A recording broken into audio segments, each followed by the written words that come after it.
Bonjour à tous, c'est Tata, on se retrouve pour une nouvelle analyse de BOP consacrée à la quatrième manche du championnat du monde d'endurance, qui n'est autre que le centenaire des 24 heures du Mans. Et après avoir traité de la catégorie hypercar en long, en large et en travers dans les deux dernières vidéos, on va désormais parler de la BOP de la catégorie LM GTEAM qui fait sa dernière apparition aux 24 heures du Mans, puisque on aura l'an prochain l'arrivée des LM GT3 qui vont les remplacer. Avant de passer à la partie analyse, si ce type de contenu vous intéresse, n'hésitez pas à le liker et surtout à vous abonner à la chaîne, puisque je vais produire la même chose pour les autres manches du championnat du monde d'endurance pour cette saison 2023. On passe donc tout de suite à la BOP de cette année 2023 pour les 24 heures du Mans. Et donc qu'est-ce qui change comparé à l'an dernier? Il y a quand même quelques petits ajustements avec tout d'abord, si on fait par ordre alphabétique, Aston Martin qui, certes l'an dernier n'était pas en catégorie pro, donc c'est un peu plus compliqué de voir, mais si on compare avec justement la dernière fois que l'Aston était en pro, c'est-à-dire en 2020, la BOP est assez similaire au niveau de la puissance. À ce niveau-là, on a juste une pression de boost qui est juste un poil plus faible, mais sinon, même si on compare par rapport justement à la BOP de 2021, là c'était en LM GTEAM, là aussi la BOP est finalement assez similaire au niveau du poids et également au niveau de la puissance, donc ça donne un petit peu un aperçu justement de la performance possible avec cette BOP, puisqu'en 2021 les Aston avaient performé pas mal avant que des erreurs on va dire de parcours fasse que ce soit la Ferrari de François Perrodo qui avait gagné en LM GTEAM. Mais sinon, cette voiture semble quand même pouvoir être en tout cas en théorie dans le coup pour la gagne. On passe maintenant à Corvette qui a été victime de son succès puisque l'an dernier, la Corvette vraiment est volée, tout simplement, on peut dire ça comme ça. Elle était, même si elle n'a pas gagné la course, la Corvette était vraiment très à son aise sur le circuit des 24 heures du Mans. Et voilà, pour compenser ça, pour compenser vraiment cet avantage qu'elle semble avoir, on lui a ajouté 20 kilos et en plus, on lui a réduit sa pression de suralimentation de 0,6, ce qui fait que du coup elle a un peu moins de vitesse de pointe désormais. Donc ça c'est pour la Corvette. Si on passe maintenant à Ferrari, Ferrari c'est la seule voiture qui perd à la fois du poids mais également qui a un petit ajustement de puissance. Alors pour le coup l'ajustement de puissance il est pas si significatif que ça, puisque comparé notamment à la BOP qu'elle avait l'an dernier à la journée test, la Ferrari est quand même moins puissante. Elle est juste un poil plus puissante finalement que l'an dernier. L'ajustement n'est pas si important que ça. C'est surtout en fait que les autres voitures vont prendre de la masse et de la réduction de puissance, qui vont faire que finalement la hiérarchie va un petit peu changer comparé à l'an dernier, mais ça on va y venir juste après. Donc voilà pour Ferrari, qui, comme je vous le disais, gagne 0,2 de pression sur l'alimentation comparé à l'an dernier, donc c'est assez faible. On passe maintenant à Porsche, qui est donc le dernier constructeur qu'on va passer en revue ici, et donc la Porsche, elle a pris 15 kg comparé à l'an dernier, pareil, tout simplement pour compenser certainement le fait qu'elle était un poil devant la Ferrari en rythme de course. Donc voilà, c'est peut-être un petit ajustement qui a été fait là pour le coup. Je ne saurais pas vraiment vous dire la raison vraiment de ces 15 kilos, mais voilà, en tout cas, c'est la décision qu'a choisi de prendre la CO. Maintenant, on va voir justement quels sont les changements que cause.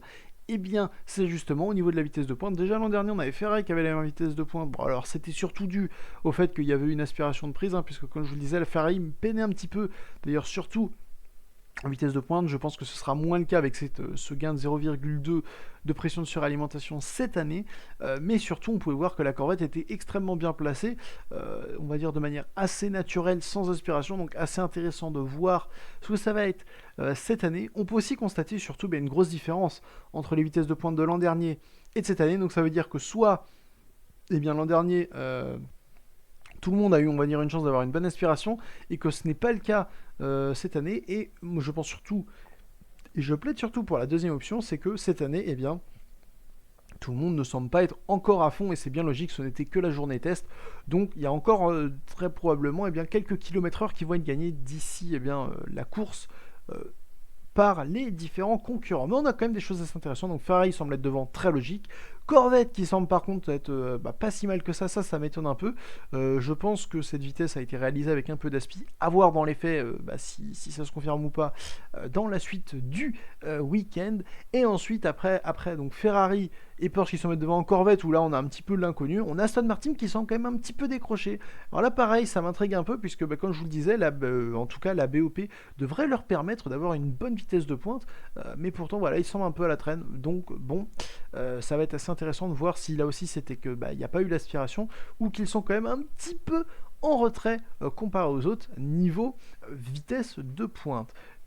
Maintenant, si on passe au meilleur secteur de chaque voiture, là aussi on peut voir des tendances qui sont assez intéressantes, notamment si on compare à l'an dernier. Donc, si on regarde, on peut voir que la Porsche a l'air à l'aise dans le dernier secteur. Ensuite, la Corvette a l'air d'être également, au vu des données de l'an dernier, pas trop mal, mais à l'heure actuelle, en fait, ils ont tout simplement pas montré leur carte, puisque au vu du temps qui a été fait l'an dernier, dans le dernier secteur par Alexander Sims, ça montre bien que cette voiture était assez à l'aise dans toutes, finalement, globalement, ce que le dernier secteur va de Mulsanne jusqu'à la ligne d'arrivée. Voilà, la Corvette était à l'aise dans la portion sinueuse, donc à voir si justement, malgré les 20 kg qui lui ont été ajoutés, la Corvette va réussir à être au niveau des deux voitures qui sont les plus performantes dans le secteur, puisque je n'ai pas encore parlé, mais on a les Aston Martin qui semblent également avoir un très beau potentiel dans ce secteur 3, donc à voir si la Corvette se situe au niveau donc des deux autres qui sont forts dans le troisième secteur, ou si elle est plutôt au niveau de la Ferrari qui est en retrait dans le troisième secteur et qui finalement compense dans le secteur 2, qui est le secteur où on a toutes les lignes droites. Donc assez intéressant là aussi de voir un petit peu ces deux tendances, avec globalement je dirais Corvette, Porsche et Aston qui devraient plutôt être forts finalement sur la partie sinueuse. Et donc, s'il pleut, forcément, ces trois voitures-là devraient être mises en avant, alors que la Ferrari, à l'inverse, semble plutôt être forte au niveau des lignes droites, mais être un petit peu faible au niveau des virages rapides. À voir comment est-ce que tout cela va évoluer. Sinon, après, on peut quand même aussi regarder les temps autour qui ont été faits, comparé à l'an dernier, notamment GTE, parce qu'après GTE Pro, il n'y a pas de grand intérêt. On peut voir que en course, on était en 3,50, alors qu'à l'heure actuelle, on est en 3,55, donc il y a encore de la marge d'amélioration. Donc à voir comment est-ce que tout cela va évoluer. On a désormais fait finalement le tour de cette catégorie GTE-AM, donc on a quand même des tendances assez intéressantes qui se dégagent, à voir si elles vont se confirmer en course, mais en tout cas j'espère qu'on aura quand même pour cette dernière une édition assez serrée dans cette catégorie, mais je pense que ça devrait être normalement le cas. Mais en tout cas, j'espère que cette analyse de BOP en LMGTE-AM vous aura plu. Moi, je vous souhaite bon 24 heures du mois à tous. Salut!